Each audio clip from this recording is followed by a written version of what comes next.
Permasalahan yang berkaitan dengan kenyamanan, karakter, dan dukungan psikologis sering ditemui di berbagai sekolah di Indonesia, seperti perundungan, menurunnya sopan santun siswa terhadap guru, siswa tidak nyaman berada di kelas atau di sekolah, self-harm, kedisiplinan diri yang rendah, individualisme, apatisme, dan lain-lain.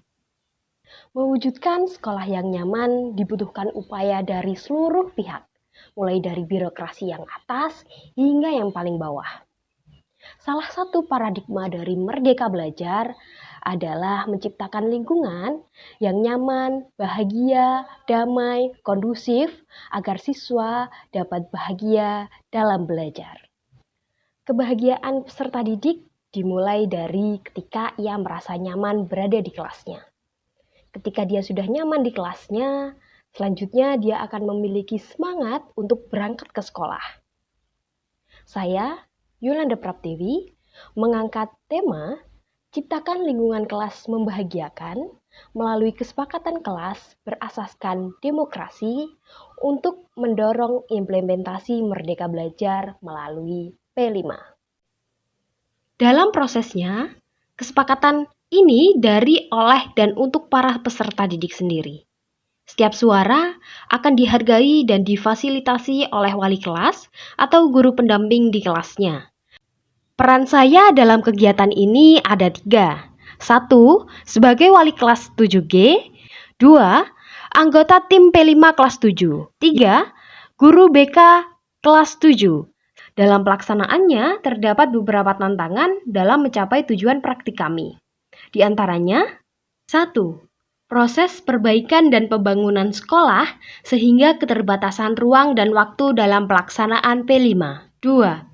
Perlu berinovasi menggunakan teknologi masa kini dengan melakukan modifikasi dan penyesuaian dengan sarana pembelajaran yang tersedia. 3. Peserta didik masih terbiasa dengan larangan dibandingkan dengan kewajiban.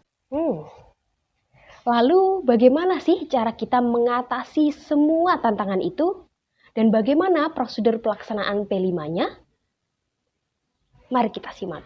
Pelaksanaan P5 kelas 7 di SMPN 1 Pace menggunakan sistem blok.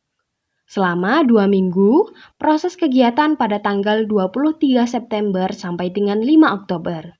Dan 1 hari persiapan pada tanggal 9 Oktober, 1 hari selebrasi P5 pada tanggal 10 Oktober 2024.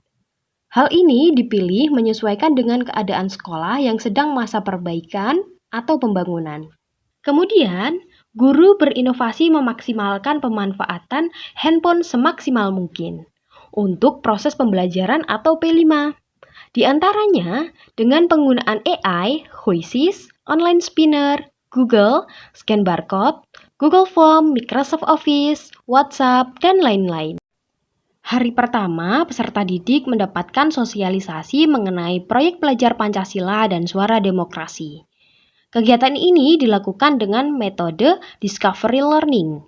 Peserta didik secara aktif mencari tahu mengenai P5 dan suara demokrasi menggunakan handphonenya dan saling berbagi informasi.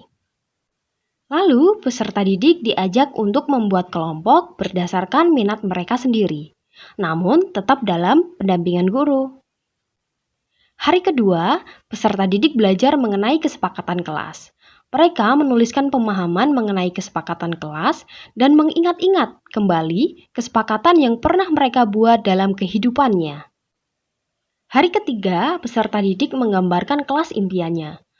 Hari keempat, peserta didik menuliskan kelas yang nyaman dan bahagia menurut mereka masing-masing.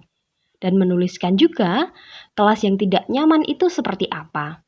Hari kelima, setelah hari sebelumnya menuliskan kondisi kelas yang nyaman bagi mereka, selanjutnya mereka menuliskan upaya yang dapat dilakukan untuk mencapai hal tersebut.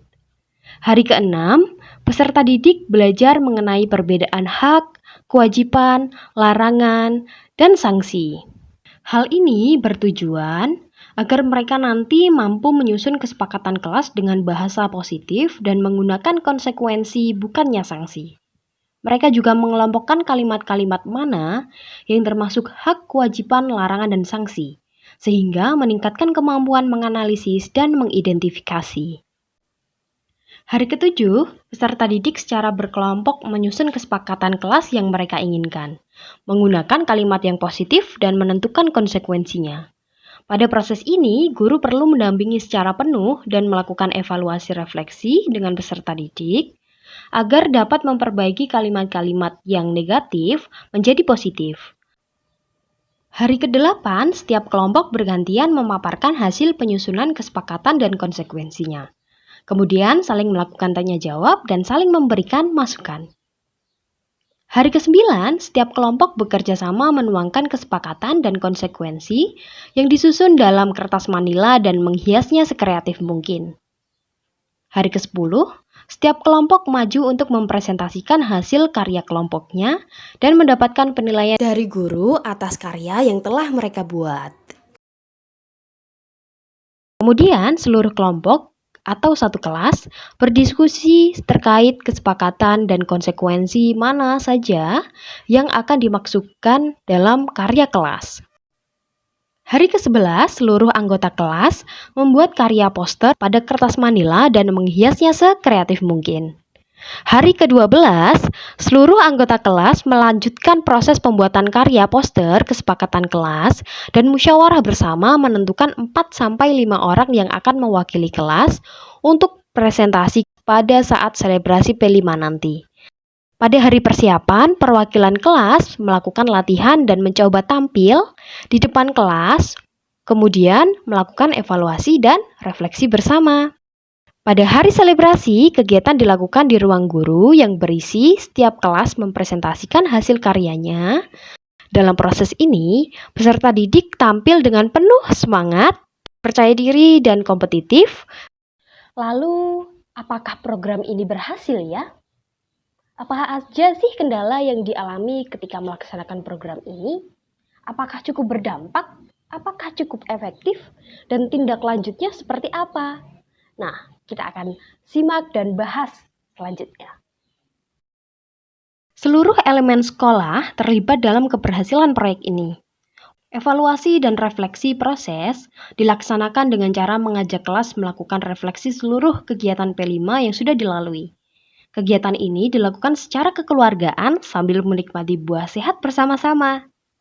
Hasil refleksi menunjukkan bahwa peserta didik sebagian besar merasa bahagia. Sebagian lain awalnya merasa kebingungan, akan tetapi pada akhirnya bisa mengikuti kegiatan dengan baik. Penilaian, evaluasi, dan refleksi hasil. Sebagian besar hasil penilaian menunjukkan bahwa peserta didik masuk pada tahap sudah berkembang. Oleh karena itu, pada kegiatan selebrasi P5, peserta didik sendiri mensosialisasikan kesepakatan yang mereka buat ke warga sekolah, khususnya para guru. Dengan harapan, seluruh guru juga dapat turut serta aktif sebagai fasilitator para peserta didik mengimplementasikan kesepakatan kelasnya. Selain itu, pengembangan kemampuan guru dalam melakukan restitusi difasilitasi melalui komunitas belajar yang dilaksanakan rutin setiap Sabtu di sekolah. Nah, bagaimana Bapak Guru hebat?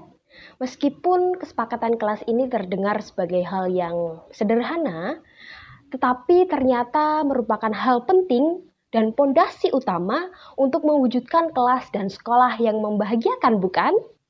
Tentu ini merupakan salah satu bentuk implementasi dari Merdeka Belajar yang diwujudkan melalui kegiatan P5. Memberikan lingkungan sekolah dan kelas yang membahagiakan merupakan aspek penting untuk memberikan dukungan psikologis bagi peserta didik. Di dalam kesepakatan kelas berisi tentang kewajiban-kewajiban dan konsekuensi yang harus dijalani peserta didik.